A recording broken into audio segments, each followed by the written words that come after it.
কাউকে মানসিক কষ্ট দিচ্ছেন, খুব যত্ন করে দিন যাতে কেউ টের না পায়। তবে নিজেকেও একটু দুনিয়াতে তার পুরোটা না হলেও মিনিমাম 1/3 ভোগ তো করেই যেতে হবে আপনাকে। গোলাকার এই পৃথিবীতে আপনার দেয়া কষ্টগুলো ঘুরে ফিরে কিন্তু আপনার কাছে একদিন না একদিন ফেরত আসবে।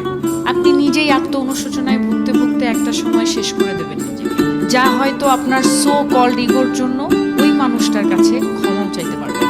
আমাদের সবার মনে রাখা উচিত, মানুষের দীর্ঘশ্বাস খুব খারাপ হয়। সামনে এগোতে গেলে শেকলের মতো পা জড়িয়ে টেনে ধরে।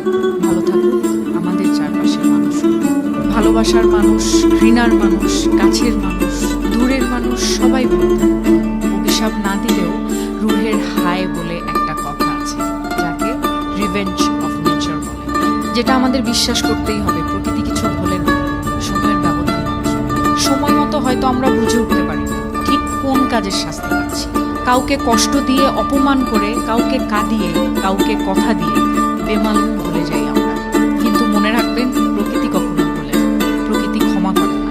প্রত্যেকটা মানুষ তার খারাপ কাজের শাস্তি কিছুটা হলেও এই দুনিয়াতে ভোগ করে, কদিন আগে কিংবা কদিন পরে, কিন্তু সে শাস্তি পাবে।